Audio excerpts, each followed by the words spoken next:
বিসমিল্লাহির রহমানির রহিম। উপস্থিত আমার সহকর্মীবৃন্দ এবং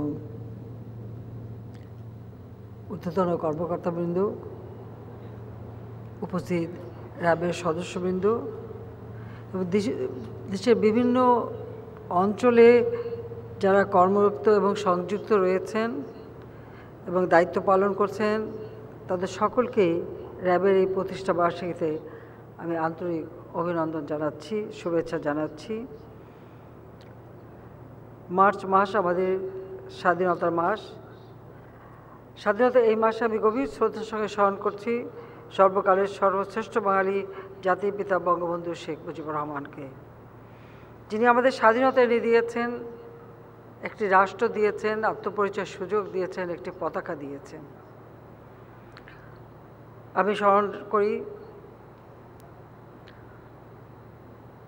জাতীয় 4 নেতাকে, 30 লক্ষ শহীদ, 2 লক্ষ মা বোনকে, যাদের মহান আত্মত্যাগ আমাদের এই স্বাধীনতা এবং মহান মুক্তিযুদ্ধে বিজয় এনে দিয়েছে। অত্যন্ত বেদনার সাথে আমি স্মরণ করি 15ই আগস্ট, জাতীয় জীবনের সবথেকে কলঙ্কময় অধ্যায়। সেই দিন বাংলাদেশের রাষ্ট্রপতি জাতির পিতা বঙ্গবন্ধু শেখ মুজিবুর রহমানকে নির্মমভাবে হত্যা করা হয়। একই সাথে হত্যা করে আমার মা বেগম ফজিলাতুন্নেছা মুজিব, আমার 3 ভাই, সকলেই আমার ছোট, ক্যাপ্টেন শেখ কামাল মুক্তিযোদ্ধা, লেফটেন্যান্ট শেখ জামাল মুক্তিযোদ্ধা এবং আমার 10 বছরের ছোট ভাই রাসেলকে, কামাল জামালের নবপরিণীত বধূ সুলতানা ও রোজিকে, আমার একমাত্র চাচা শেখ আবু নাসিরকে একই সাথে আমরা হারিয়েছি। রাষ্ট্রপতির সামরিক সচিব ব্রিগেডিয়ার জামিল উদ্দিন এবং পুলিশ অফিসার সিদ্দিকুর রহমানকে। ঠিক একই দিনে আমার মেজফুর বাড়ি আক্রমণ করে আমার ফুফাতো ভাই মুক্তিযোদ্ধা শেখ ফজল হক মনিকে হত্যা করে, তার অন্তঃসত্ত্বা স্ত্রীকে আরজু মনিকে হত্যা করে।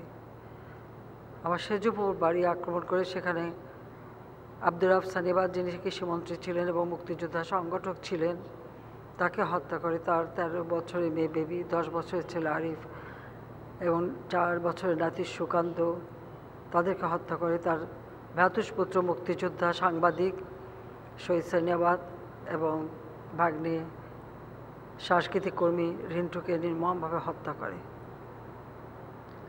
15ই আগস্ট যারা শাহাদাত বরণ করেছেন, আমি তাদের আত্মার মাগফিরাত কামনা করি।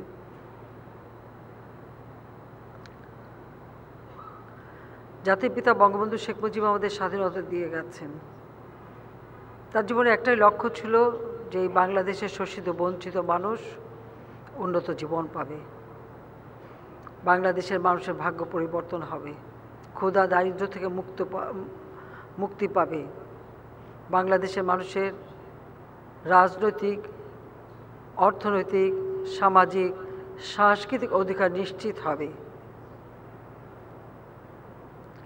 আর সেই লক্ষ্য নিয়ে সেই 48 সালে যখন পাকিস্তানি হানাদার বাহিনী বা পাকিস্তানি সামরিক শাসকরা বাংলাদেশে আমাদের ভাষার অধিকার কেড়ে নেওয়ার চেষ্টা করেছিল, পাকিস্তান নামে দেশটি হওয়ার সাথে সাথেই সবথেকে আঘাত আসে বাঙালি জাতির উপর, যে আমাদের সাংস্কৃতিক অধিকার এবং ভাষার অধিকার তারা কেড়ে নিতে চায়। তার প্রতিবাদ করেছিলেন ঢাকা বিশ্ববিদ্যালয়ের আইন বিভাগের ছাত্র শেখ মুজিব, যিনি এর প্রতিবাদ করেন এবং ছাত্র সংগঠন গড়ে তোলেন, পূর্ব পাকিস্তান ছাত্রলীগ, আর সেই সাথে তমদ্দুন মজলিস এবং অন্যান্য সমস্ত সংগঠন নিয়ে তিনি ভাষা সংগ্রাম পরিষদ গড়ে তোলেন এবং সেখান থেকে আমাদের প্রকৃতপক্ষে স্বাধিকার আদায়ের আন্দোলন শুরু হয় এবং বাংলাদেশের স্বাধীনতার চিন্তা জাতির পিতা বঙ্গবন্ধু শেখ মুজিবের তখন থেকেই শুরু এবং এরপর ধাপে ধাপে এই জাতিকে স্বাধীনতার চেতনায় তিনি উদ্বুদ্ধ করেন এবং তারই ডাকে সাড়া দিয়ে দেশের মানুষ যার যা কিছু আছে তাই নিয়ে সংগ্রামে ঝাঁপিয়ে পড়ে এবং যুদ্ধ করে বিজয় অর্জন করে। ঐতিহাসিক 7ই মার্চ আগামীকাল, এই 7ই মার্চের যে ভাষণ জাতিপিতা বঙ্গবন্ধু শেখ মুজিব দিয়েছিলেন, যেখানে তিনি উদাত্ত কণ্ঠে বলেছিলেন যে এবারের সংগ্রাম আমাদের মুক্তির সংগ্রাম, এবারের সংগ্রাম স্বাধীনতার সংগ্রাম। আর যে ভাষায় যে ভাষণে তিনি বলেছিলেন, সেই ভাষণের সবথেকে মূল কথা ছিল যে প্রত্যেকটা মানুষকে তিনি আহ্বান করেছিলেন যে যার যা কিছু আছে তাই নিয়ে শত্রুর মোকাবেলা করতে হবে। ঘরে ঘরে দুর্গ করে তুলে শত্রুর মোকাবেলা করতে তিনি আহ্বান জানিয়েছিলেন। তার এই ভাষণ আজকে বিশ্ব ঐতিহ্য স্বীকৃতি পেয়েছে। আজকে বিশ্ব ঐতিহ্যের প্রামাণ্য দলিলে যে কোনো একটি জাতিকে উদ্বুদ্ধকরণে সর্বশ্রেষ্ঠ ভাষণ হিসেবে স্বীকৃতি পেয়েছে ইউনেস্কো কর্তৃক। মার্চ মাস আমাদের অনেক গুরুত্বপূর্ণ মাস। 17ই মার্চ জাতির পিতা বঙ্গবন্ধু শেখ মুজিবুর রহমানের জন্মদিবস। ইতিমধ্যেই 2020 সালে আমরা বঙ্গবন্ধু শেখ মুজিবের জন্মশতবার্ষিকী উদযাপন করেছি। 26শে মার্চ আমাদের স্বাধীনতা দিবস। 25শে মার্চ পাকিস্তানি হানাদার বাহিনী গণহত্যা শুরু করে। যে মুহূর্তে তারা আক্রমণ চালায় বাঙালির উপর, সেই সময় জাতির পিতা বঙ্গবন্ধু শেখ মুজিব 26শে মার্চের প্রথম প্রহরে বাংলাদেশের স্বাধীনতার ঘোষণা দেন এবং 7ই মার্চের ভাষণ অনুসরণ করেই এদেশের মানুষ যার যা কিছু ছিল তাই নিয়ে কিন্তু শত্রুর মোকাবেলা করে। 17ই মার্চকে আমরা শিশু দিবস হিসেবে পালন করা শুরু করেছি এখন, কারণ জাতির পিতা এদের শিশুকে অত্যন্ত ভালোবাসতেন এবং আমাদের আজকের শিশুরাই আগামী দিনে এদেশের কর্ণধার হবে। তাদেরকে স্বাধীনতার চেতনা ও আদর্শ নিয়ে গড়ে তুলতে হবে। সেইভাবেই আমরা জাতির পিতার জন্মদিবস পালন করি। আমরা চাই আমাদের দেশটা এগিয়ে যাবে। নানা রকম অনেক সমস্যাই আমাদের মোকাবেলা করতে হয়েছে, কারণ 75 সালের পর থেকে এদেশের মানুষের সব অধিকারই বলতে গেলে কেড়ে নেওয়া হয়েছিল। যে স্বাধীনতার পরপর যে অগ্রযাত্রা জাতির পিতা বঙ্গবন্ধু শুরু করেছিলেন, সেই অগ্রযাত্রা ব্যাহত হয়ে গিয়েছিল। অর্থনৈতিক উন্নয়নের চাকা স্তব্ধ হয়ে গিয়েছিল। আর এরপর আমরা দেখেছি বাংলাদেশ যে ধীরে ধীরে একটি জঙ্গিবাদী দেশে পরিণত হচ্ছিল। 63টা জেলায় বোমা হামলা, একই দিনে 500 জায়গায় বোমা হামলা। 2004 সালের 21শে আগস্ট গ্রেনেড হামলা, প্রকাশ্য দিবালোকে আমাদের র্যালির উপর, বিভিন্ন জনসভায় বোমা হামলা, গ্রেনেড হামলা। প্রতিদিন শিক্ষা প্রতিষ্ঠানগুলিতে অস্ত্রের ঝঞ্ঝানি, সেশন জট লেগেই থাকতো। এটা যেন নিত্য নৈমিত্তিক একটা ব্যাপার হয়ে গিয়েছিল। মানুষের জীবনের কোনো নিশ্চয়তা ছিল না, অধিকার ছিল না। 21 বছর পর আওয়ামী লীগ সরকারে আসে। সরকার আসার পর থেকেই আমরা চেষ্টা করে যাচ্ছি বাংলাদেশের মানুষের ভাগ্য পরিবর্তনে এবং সেই সাথে সাথে আইন শৃঙ্খলার উন্নতি করে মানুষের জীবন নিরাপত্তা নিশ্চিত করতে। আমরা ঘোষণা দিয়েছিলাম যে আমরা জঙ্গিবাদ সন্ত্রাসকে জিরো টলারেন্স। আমি ধন্যবাদ জানাই র্যাবের সকল সদস্যকে। জীবনের ঝুঁকি নিয়েও তারা বিভিন্ন ক্ষেত্রে সাহসী ভূমিকা রেখেছেন। এই জঙ্গিবাদ দমনে বিশেষ ভূমিকা তারা রেখেছেন। সেই জন্য র্যাবের সকল সদস্যকে আমার আন্তরিক অভিনন্দন জানাই, ধন্যবাদ জানাই। আজকে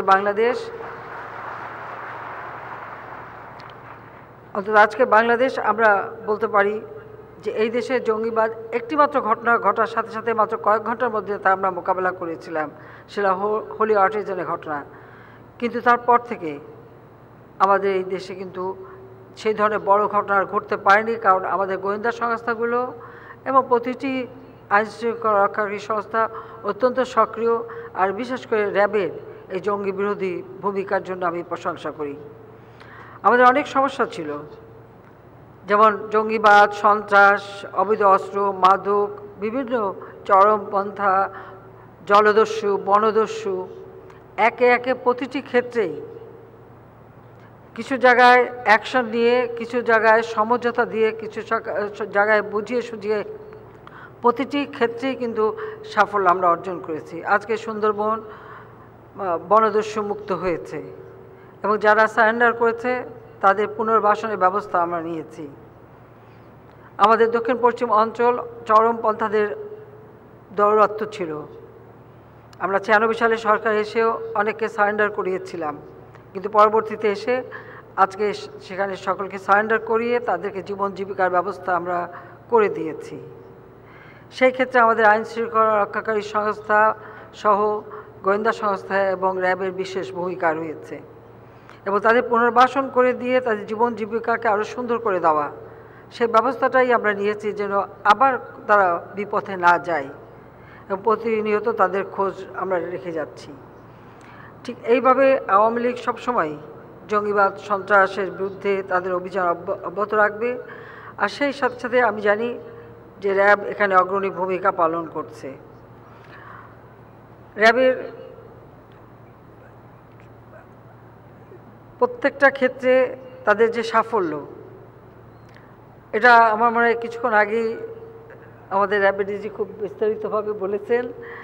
সেটা আমি সত্যি বলবো যে আজকে আমরা দেশের যে অর্থনৈতিক উন্নতি করতে পেরেছি, এই অর্থনৈতিক উন্নতিটা কিন্তু হয়েছে যে আমরা এই সমস্ত কর্মকাণ্ডগুলিকে যথাযথভাবে নিষ্ক্রিয় করতে পেরেছি এবং জঙ্গি নেতাদের গ্রেপ্তার করা বা তাদের বিভিন্ন আস্তানা ধ্বংস করা বা যে কোনো জায়গায় এই ধরনের ঘটনা ঘটেছে সেখানে যেভাবে অভিযান র্যাব চালিয়েছে, যার ফলে আজকে আমাদের দেশে একটা শান্তি স্বস্তি মানুষের মাঝে ফিরে এসেছে।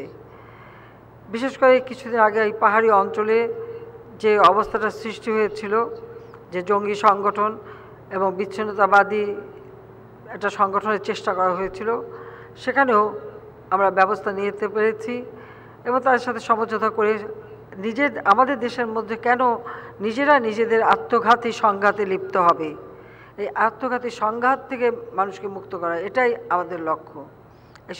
সেই লক্ষ্য নিয়েই আমরা কাজ করে যাচ্ছি। সেই ক্ষেত্রে র্যাবের ভূমিকা রয়েছে এবং দুর্গম পাহাড়ি অঞ্চলে টানা অভিযান পরিচালনা করা অত্যন্ত এবং জঙ্গিদের নেটওয়ার্ক ধ্বংস করা, এই দুর্গ কাজটা অত্যন্ত সফলতার সাথে আপনারা করতে পেরেছেন। আমাদের কিছু প্রাকৃতিক দুর্যোগ আছে, মনুষ্য সৃষ্টি দুর্যোগ আছে, আর সবচেয়ে দুঃখের বিষয় যে কোনো কোনো ক্ষেত্রে আমাদের দেশে আমরা দেখি যে আমাদের বিরোধী দল নামে সংগঠন তারাও সন্ত্রাসী কর্মকাণ্ডে লিপ্ত হয়। আমরা দেখেছি 2013 সালে তাদের ভূমিকা কিভাবে অগ্নি সন্ত্রাস করে মানুষকে হত্যা করেছে। মানুষ ট্রাকে ছেলেকে বসিয়ে রেখে বাবা বাইরে গেছে, এসে দেখে ট্রাক সহ ছেলে পুড়ে অঙ্গার হয়ে আছে। চলন্ত বাসে আগুন দেওয়া, পরিবার সহ সেখানে নিহত হয়েছে। পুলিশকে রাস্তায় পিটিয়ে হত্যা করা, গাড়িতে আগুন দেওয়া, পুলিশ হাসপাতালে আক্রমণ করা, অ্যাম্বুলেন্সে রোগী যাচ্ছে সেইখানে বাধা দেওয়া, চিফ জাস্টিসের বাড়ি আক্রমণ বা জাজেস কোয়ার্টারে আক্রমণ, এই ধরনের নানা ঘটনা, ট্রেনে আগুন যেখানে মা আর শিশু সন্তান পুড়ে মারা যায়, এই ধরনের বীভৎস ঘটনা আমরা ঘটাতে দেখেছি। এই বেশি দিন আগের কথা, এই 2023 সালে। এটা হচ্ছে সবথেকে দুর্ভাগ্যের বিষয়। এই ধরনের ঘটনাগুলি মোকাবেলা করা এবং সেগুলিকে বিশেষ করে আসামি যারা এগুলো ঘটনাগুলি ঘটিয়েছে সেগুলিকে গ্রেপ্তার করা, এই ক্ষেত্রে আমি দেখেছি র্যাব তাদের সিসিটিভি ফুটেজ তার থেকে সমস্ত তথ্য সংগ্রহ করেছে। আইন শৃঙ্খলা রক্ষাকারী সংস্থাও যথেষ্ট সক্রিয় ছিল, যার মাধ্যমে এই সমস্ত ফুটেজগুলি জনসম্মুখে চলে এসেছে। নইলে এদেশে কোনো একটা ঘটনা ঘটানোর পর মানে একজনের দোষ আরেকজনের উপরে চাপানোর একটা প্রবণতা আছে। যেমন 21শে আগস্ট গ্রেনেড হামলা যখন আমাদের উপর করা হলো, তখনই আমরা বিরোধী দলের নেতা, তখন দেখা গেল যে বাংলাদেশের যিনি প্রধানমন্ত্রী ছিলেন তিনি আমার উপরেই দোষ দিচ্ছেন যে আমি নাকি ভ্যানিটি ব্যাগে করে গ্রেনেড নিয়ে নিজে মেরেছি, মানে মনে হয় যেন আমি আত্মহত্যা করতে গেছি, এই ধরনের কথা রটিয়ে দেওয়া হয়েছিল। ঠিক এইভাবে 28শে অক্টোবর যখন আক্রমণ করা হয় এবং এই ধরনের সন্ত্রাসী কর্মকাণ্ড চালানো হয়, জ্বালাও পোড়া করা হয়, এই ঘটনাগুলিও তারা অন্যের উপরে চাপাতে চেষ্টা করেছিল। কিন্তু এখন আধুনিক প্রযুক্তি আছে, এই সিসিটিভি ফুটেজ থেকে সত্যিকার তথ্যগুলি বের হয় এবং যথাযথ লোকগুলিকে শনাক্ত করতে খুব সুবিধা হয়েছে, যার ফলে সঙ্গে সঙ্গে এই সন্ত্রাসীদের আইনের আওতায় আনা সহজ হয়ে গেছে। আমরা নির্বাচন করেছি, এই নির্বাচনে অনেক কথা ছিল এবং এর পূর্বে আমি জানি যে কোনো একটা সময় একটি বড় দেশ আমাদের উপর হঠাৎ স্যাংশন দিল, বিশেষ করে র্যাবের ডিজি সহ সেই সময় র্যাবে কর্মরত অনেকের উপরে স্যাংশন দেওয়া হলো। সেখানে আমার প্রশ্ন ছিল যে যারা আমাদের জঙ্গিবাদ, সন্ত্রাস, জলদস্যু, বনদস্যু এদের হাত থেকে দেশকে রক্ষা করা বা মানুষের অধিকার সংরক্ষণে যারা কাজ করেছে তাদের উপরে কীভাবে স্যাংশন আসে, তাদের অপরাধটা কী? আর কেউ যদি অপরাধ করে তাহলে কেউ তো আইনের ঊর্ধ্বে নয়, সে যে কোনো সংস্থার লোকই হোক, তাকে তো আমরা আইনের আওতায় আনি এবং আমরা তার বিচারও করেছি, বিচার হচ্ছে, এটাও হবে, এটাও স্বাভাবিক, ভবিষ্যতে হবে। কিন্তু যার যার কর্তব্য পালন যথাযথভাবে করছে কিনা সেটা দেখার কথা। কিন্তু আমাদের দেশের আমাদের সংস্থা তারা দেশের মানুষের নিরাপত্তা দেওয়ার জন্য যখন কোনো অপরাধী শনাক্ত করবে, ধরবে আর তাদের বিরুদ্ধে ব্যবস্থা নেবে, সেজন্য আরেকটি দেশ এসে স্যাংশন দেবে, এটা আমাদের কাছে কখনো গ্রহণযোগ্য নয়। কাজে সেটা আপনারা দেখেছেন যে প্রথম অনেকে ঘাবড়ে গিয়েছিলেন, আমি বলেছি ঘাবড়াবার কিছু নেই, স্যাংশন কখনো একতরফা হয় না, দরকার হলে আমরাও স্যাংশন দিতে পারি, সে অধিকারও আমাদের আছে। এই দেশটা আমাদের, রক্ত দিয়ে আমরা স্বাধীনতা এনেছি, যারা স্বাধীনতা বিরোধিতা করেছিল তারাও পারেনি, এদেশের মানুষ কিন্তু জেগে উঠেছিল এবং দেশকে স্বাধীন করেছিল। 7 ফ্লিট পাঠিয়েও আমাদের মুক্তিযুদ্ধে মোকাবেলা করার চেষ্টা করা হয়েছিল, কিন্তু আমেরিকার জনগণ সেটা করতে দেয়নি, পোর্টে তারা বাধা দিয়েছিল। কাজে আমি মনে করি যে এই ধরনের কেউ কিছু বললে সেখানে নিজেদের মন খারাপ করার প্রয়োজন নাই, সবাইকে আত্মবিশ্বাস নিয়ে চলতে হবে, আত্মমর্যাদা বোধ নিয়ে চলতে হবে। আর অন্যের অধিকার সংরক্ষণ করা এটা দায়িত্ব, সেই দায়িত্বটা যথাযথভাবে পালন করতে হবে। সন্ত্রাস, জঙ্গিবাদ এ সমস্ত অপকর্ম থেকে মানুষকে মুক্ত করতে হবে। এই ক্ষেত্রে র্যাবের যথাযথ ভূমিকা নিচ্ছে।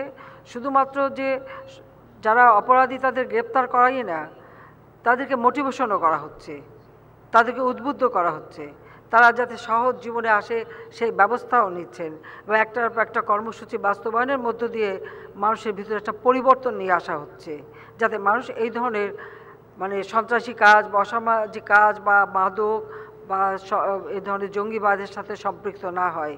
এবং সেই জন্য আমি সাধুবাদ জানাই আমাদের র্যাবকে যে তারা সেই কাজগুলি যথাযথভাবে করে যাচ্ছেন, যে একদিকে অপরাধীদের ধরা বা তদন্ত করা বা সেগুলি বের করা, পাশাপাশি আবার তাদেরকে একটা ভালো পথে নিয়ে আসার প্রচেষ্টা চালানো। এবং সেটাই হচ্ছে সবচেয়ে বড় কাজ, যে মানুষকে তার সৎ পথে চলা এবং সহজ জীবনযাপন করা, এই ব্যবস্থাটা করতে পারলেই মানুষের ভিতরে যখন সেই বোধটা আসবে, তার পরিবারের প্রতি কর্তব্য, দেশের প্রতি কর্তব্য, এই চেতনা যখন জাগ্রত হবে তো নিশ্চয়ই সে কোনো অপরাধ করতে পারবে না। র্যাব যে সারা দেশব্যাপী নবজাগরণ অপরাধকে না বলুন এই প্রশিক্ষণ কর্মসূচির আওতায়, সেই কর্মসূচির আওতায় সমাজের যে পিছিয়ে পড়া জনগোষ্ঠী এবং তাদের শিক্ষা কার্যক্রম থেকে ঝরে পড়া ছাত্র, বেকার, স্বল্প আয়ের মানুষদের স্বাবলম্বী করার লক্ষ্যে বিভিন্ন বৃত্তি দেওয়া হচ্ছে বা বৃত্তিমূলক কার্যক্রম পরিচালনা করছেন। সেই ক্ষেত্রে আমি এইটুকু বলবো যে আমাদের ইদানিং যেটা দেখা যাচ্ছে কিশোর গ্যাং, এটা ঠিক কোভিড-19 অতিমারির সময় কিন্তু এটার উত্থান ঘটেছে। এ ব্যাপারে অভিযান চলছে, এ বিষয়টার দিকে আমাদের আরও দৃষ্টি দিতে হবে। আর মাদক সমাজকে ধ্বংস করে দিচ্ছে, অনেক পরিবার ধ্বংস হয়ে যাচ্ছে, বিশেষ করে আমাদের যুব সমাজ, তাদের মেধা নষ্ট হচ্ছে, তাদের কর্মশক্তি নষ্ট হচ্ছে, তারা বিপথে চলে যাচ্ছে। এই মাদক বিস্তারের রোধের অ্যাপ সবসময় গুরুত্বপূর্ণ ভূমিকা পালন করে রাখছে, এই ভূমিকা আরও বেশি কার্যকর করা প্রয়োজন। কারণ মাদক আমাদের একটা পরিবার এবং যারা মাদক সেবন করে তাদেরই না, মাদক ব্যবসার সঙ্গে যারা জড়িত সে বিষয়ে একটু আমাদের দৃষ্টি দিতে হবে। যে সঙ্গে যারা জড়িত তাদেরকেও ধরতে হবে, সেবনকারীকেই শুধু না, যারা এটা সরবরাহ করে তাদের বিরুদ্ধে যথাযথ ব্যবস্থা নিতে হবে। আর কোন কোন এলাকা থেকে মাদক আমাদের দেশে ঢোকে সেটাও আমাদের যথাযথভাবে দেখতে হবে, খুঁজে বের করতে হবে, পালন করতে হবে। আমাদের নারীদের উপর প্রায় হামলা হয়, নানা রকম আক্রমণ, আমরা তার উপরে এর বিরুদ্ধে আইনও করে দিয়েছি, সাথে বিচারের ব্যবস্থা আছে। আজকে নারী নির্যাতন, নারী পাচার, নারী ধর্ষণ, নানা রকম যে অপকর্মগুলি হয় সেগুলিও তাৎক্ষণিকভাবে আমাদের যারা অপরাধী তাদের শনাক্ত করা হচ্ছে, আর সাথে সাথে যারা ভিকটিম তাদেরকেও সমাজে যাতে তাদের সুব্যবস্থা থাকে সেটাও ব্যবস্থা নেওয়া হচ্ছে। কাজে সবসময় নির্যাতিতদের পাশে আমি দেখেছি র্যাব দাঁড়িয়েছে।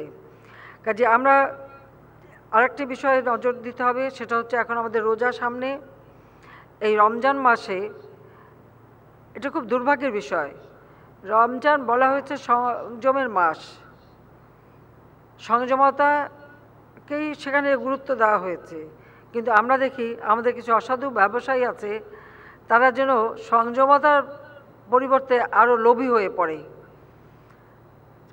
যে পণ্যগুলি আমাদের প্রয়োজন সেগুলি মজুতদার করে রাখা, সেগুলি দাম বৃদ্ধি করা বা নানা রকমের কারসাজি করে থাকে।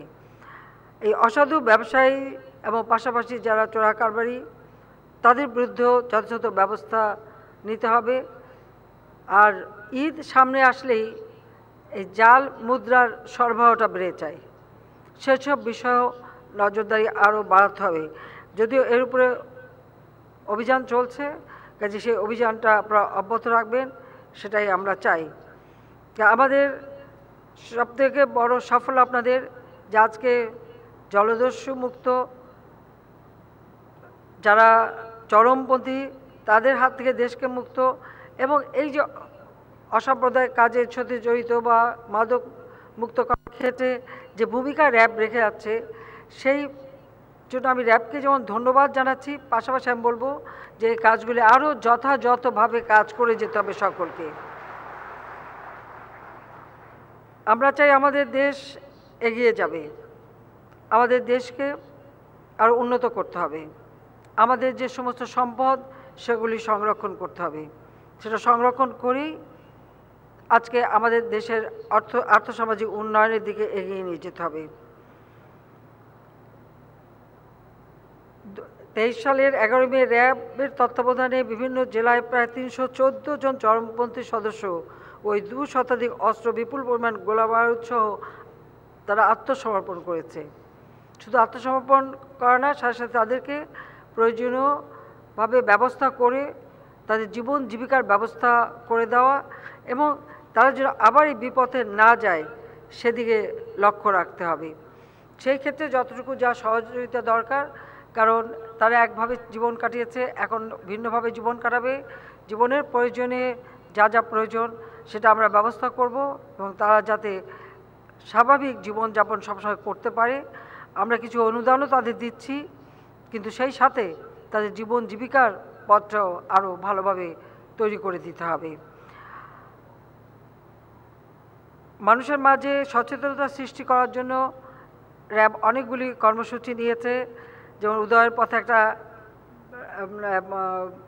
নামক একটা পাইলট প্রোগ্রাম বাস্তবায়ন করে যাচ্ছে। সেই সাথে আমাদের আরেকটা বিষয় হলো যে আমাদের দেশটাকে অর্থনৈতিকভাবে যে উন্নয়নটা আমরা করছি সেই অগ্রযাত্রাটা সফল থাকবে যখন দেশের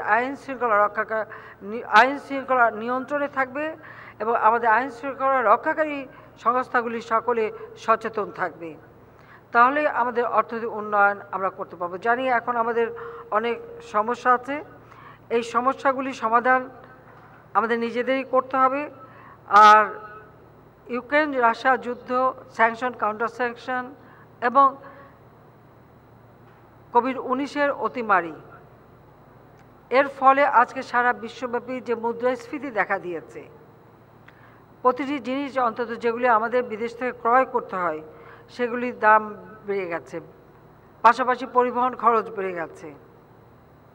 সেই ক্ষেত্রে আমরা যতটা আত্মনির্ভরশীল হতে পারি সেদিকে আমাদের দৃষ্টি দিতে হবে। সেজন্যই আমি আহ্বান করেছি যে আমাদের কোনো জমি অনাবাদি থাকবে না, আমাদের প্রতিটি ভূমি অনাবাদি জমিকে চাষের আওতায় আনতে হবে এবং আমাদের উৎপাদন বাড়াতে হবে, সেই উৎপাদন সর্বক্ষেত্রেই। পাশাপাশি বিনিয়োগ বাড়ানোর জন্য আমাদের নানা প্রচেষ্টা আমরা নিচ্ছি, 100টা অর্থনৈতিক অঞ্চল করে দিচ্ছি। ইতিমধ্যে আমরা ভূমি অধিগ্রহণের কাজটা সেরে ফেলেছি। এখন বিভিন্ন জায়গায় যখন আমাদের বিনিয়োগ আসবে আমরা অবকাঠামো গড়ে তুলব, কিন্তু সেই সমস্ত ক্ষেত্রেও আমাদের যে নিরাপত্তার ব্যবস্থা এবং দক্ষ জনশক্তির প্রয়োজন হবে। আধুনিক প্রযুক্তি জ্ঞান সম্পন্ন জনশক্তি আমাদের গড়ে তুলতে হবে, সেদিকে লক্ষ্য রেখেই আমাদের কাজ করতে হবে। আমরা র্যাবকে আধুনিক করে গড়ে তুলছি, শুধু র্যাব না, সব প্রতিটি সংস্থাকেই তাদেরকে আওয়ামী লীগ সরকার আসার পর থেকে প্রত্যেকটা প্রতিষ্ঠানকেই আমরা উন্নত করে দিচ্ছি এবং সময়ের প্রয়োজনে যা যা প্রয়োজন আমরা কিন্তু তা দিয়েছি। র্যাবকেও কিন্তু আমরা ত্রিমাত্রিক সংগঠন হিসেবেই গড়ে দিয়েছি। তাদের যোগাযোগের জন্য যেমন গাড়ি ব্যবস্থা, আবার এদিকে হেলিকপ্টারের ব্যবস্থা। পুলিশেরটা এখনও বাকি আছে, কিন্তু সেটাও ব্যবস্থা হয়ে গেছে। যেখানে কোনো ক্ষেত্রেই কিন্তু কেউ পিছিয়ে নাই, যে একজনে নাই আরেকজন আছে সেটা আমরা সকলের জন্য করে দিচ্ছি। একটাই কারণ, সেটা হলো দেশের আর্থসামাজিক উন্নতি করা, দেশের মানুষের জীবনে শান্তি নিরাপত্তা এনে দেওয়া, সেটাই আমাদের লক্ষ্য। আমরা ইতিমধ্যে র্যাবকে 15টি ব্যাটালিয়ন সমন্বয়ে প্রতিষ্ঠিত একটা অত্যন্ত চৌকস বাহিনীতে পরিণত করেছি এবং র্যাবের যে দুঃসাহসিক অভিযান পরিচালনা এবং গুরুত্বপূর্ণ সেবামূলক কর্মকাণ্ডের জন্য প্রতি বছর, সেটাই আমাদের লক্ষ্য। আমরা ইতিমধ্যে র্যাবকে 15টি ব্যাটালিয়ন সমন্বয়ে প্রতিষ্ঠিত একটা অত্যন্ত চৌকস বাহিনীতে পরিণত করেছি এবং র্যাবের যে দুঃসাহসিক অভিযান পরিচালনা এবং গুরুত্বপূর্ণ সেবামূলক কর্মকাণ্ডের জন্য প্রতি বছর র্যাব কিন্তু পুরস্কার পাচ্ছে, পুলিশ পদক পেয়ে আসছে। এছাড়া র্যাব মহাপরিচালক পদক প্রণয়নের পরিকল্পনা হচ্ছে, এটা কি হয়ে গেছে? আচ্ছা, নতুন, হ্যাঁ, এটা ডিজি ব্যাচ দরকার। তো র্যাব মহাপরিচালক পদক প্রণয়ন করা হবে। আমি মনে করি এর ফলে এই বাহিনীর সদস্যদের মধ্যে আরও বেশি উদ্দীপনা এবং অনুপ্রেরণা জাগবে, কাজের আরও আকাঙ্ক্ষা বাড়বে। আমরা ডিজিটাল বাংলাদেশ করেছি। বাংলাদেশ এখন আধুনিক প্রযুক্তি নির্ভর। স্যাটেলাইট বঙ্গবন্ধু 1 উৎক্ষেপণ করেছি, 2 আমরা প্রস্তুত করবার পদক্ষেপ নিয়েছি। কাজে এখন সারা বাংলাদেশে ওয়াইফাই কানেকশন আছে, সকলের হাতে মোবাইল ফোন আছে, আধুনিক প্রযুক্তিতে যোগাযোগ ব্যবস্থারও উন্নতি হচ্ছে। কাজে এই দিক থেকে আমরা মনে করি যে যে কোনো অভিযান চালানো, অর্থাৎ বিশেষ করে র্যাবের যে অভিযান পরিচালনা করা হবে সেখানে এই আধুনিক প্রযুক্তি ব্যবহার এটা অত্যন্ত কার্যকর এবং এই ক্ষেত্রে আমরা মনে করি যে প্রশিক্ষণ অত্যন্ত গুরুত্বপূর্ণ। প্রত্যেকেরই, এখানে আমাদের সকল সংগঠনেরই যারা দায়িত্বপ্রাপ্ত সবাই আছেন, প্রতিনিয়ত কিন্তু এই প্রশিক্ষণ কার্যক্রমটা পরিচালনা করতে হবে যাতে সকলের আভিযানিক সক্ষমতা বৃদ্ধি পায়, দ্রুত যে কোনো সমস্যার সমাধান করতে পারে এবং এর জন্য কারিগরি প্রযুক্তিগত সব ধরনের সক্ষমতা বৃদ্ধির জন্য যা যা প্রয়োজন সেটা সবসময় সরকার করে যাবে। আমাদের লক্ষ্য হচ্ছে দেশকে আরও উন্নত করা, দেশের মানুষের ভাগ্য পরিবর্তনের জন্য যা যা কাজ করার আমরা করে যাব। বাংলাদেশ আমার অহংকার, এই মূল মন্ত্রে উজ্জীবিত হয়ে জনসাধারণের জীবন সম্পদ নিরাপত্তা দিতে অতীতে ন্যায় ভবিষ্যতেও এই বাহিনীর সদস্যরা আরও দায়িত্বশীল, কার্যকর ও সক্রিয় ভূমিকা পালন করবে, সেটাই আমরা আশা করি। র্যাবের হেডকোয়ার্টারের জন্য নতুন একটা জায়গা ইতিমধ্যে দেওয়া হয়েছে, নির্মাণ কাজও শুরু হয়েছে। আচ্ছা, নির্মাণ কাজও শুরু হয়ে গেছে, সেটাও প্রায় শেষ পর্যায়ে, কারণ এই জায়গাটা একটু বেশি ছোট এবং একটু মানে ভিতরের দিকে হয়ে গেছে। কাজে আমরা হাউস ক্যাম্পের পাশেই বিশাল জায়গা দিয়ে দিয়েছি, আর সুন্দর পরিবেশে র্যাবের হেডকোয়ার্টার নির্মাণ হবে, যাতে তাদের কার্যকারিতা আরও বৃদ্ধি পায়, সেই ব্যবস্থাটাই আমরা নিয়েছি। বাংলাদেশ আজকে এগিয়ে যাচ্ছে, বাংলাদেশ উন্নয়নশীল দেশের মর্যাদা পেয়েছে। 2026 সাল থেকে সেটা কার্যকর হবে, সেই ক্ষেত্রে আমাদের প্রস্তুতি রয়েছে। আমি ধন্যবাদ জানাই বিগত নির্বাচনে জনগণ যাতে শান্তিপূর্ণভাবে স্বতঃস্ফূর্তভাবে ভোট দিতে পারে, সেই ক্ষেত্রে র্যাব যথাযথ ভূমিকা পালন করেছে। সেই সঙ্গে আমাদের অন্যান্য সকল সংস্থা, আমাদের জনপ্রশাসন, আমাদের আইন শৃঙ্খলা রক্ষাকারী সংস্থা, পুলিশ বাহিনী, আমাদের সশস্ত্র বাহিনী, বিজিবি, আনসার বিজিবি প্রত্যেকেই যথাযথ ভূমিকা পালন করেছে। এবং 75 সালের 15ই আগস্টের পর যতগুলি নির্বাচন বাংলাদেশে অনুষ্ঠিত হয়েছে, আমি অন্তত এইটুকু বলতে পারি, এবারের নির্বাচন সব থেকে অবাধ, নিরপেক্ষ, সুষ্ঠু এবং শান্তিপূর্ণভাবে জনগণ ভোট দিতে পেরেছে এবং নির্বাচন অনুষ্ঠিত হয়েছে। সেজন্য সকলকে আমার আন্তরিক ধন্যবাদ জানাচ্ছি। আমি জানি যে বাংলাদেশের এই নির্বাচনে হয়তো সকলে খুশি হতে পারেনি। খুশি কারা হতে পারেনি?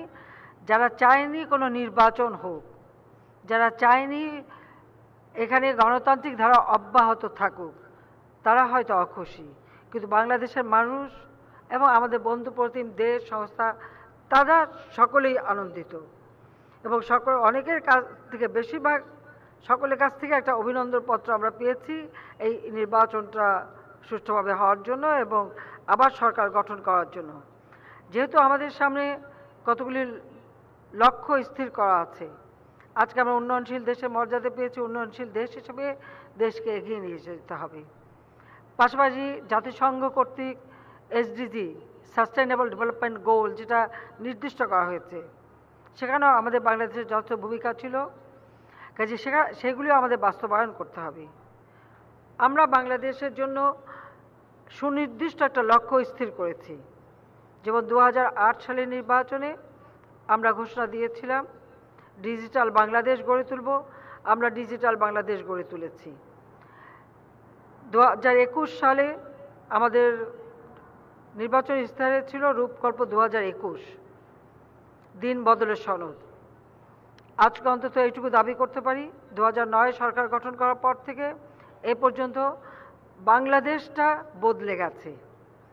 আজকে যার বয়স 15 বছর বা 20 বছর বা 25 বছর, তারা বোধহয় চিন্তাও করতে পারবে না 15 বছর আগের বাংলাদেশ কি ছিল, অর্থাৎ 2008-এর আগের বাংলাদেশটা কি ছিল। সন্ত্রাস, জঙ্গিবাদ, দুর্নীতি, স্বজনপ্রীতি, খুন খারাপি, সেশন জট, নানা ধরনের সামাজিক অসামাজিক কাজে একটা বিশৃঙ্খল অবস্থায় ছিল। কিন্তু আজকের বাংলাদেশ তা নয়। আজকের বাংলাদেশ জ্ঞান, বিজ্ঞান, প্রযুক্তি সর্বক্ষেত্রে অগ্রগামী।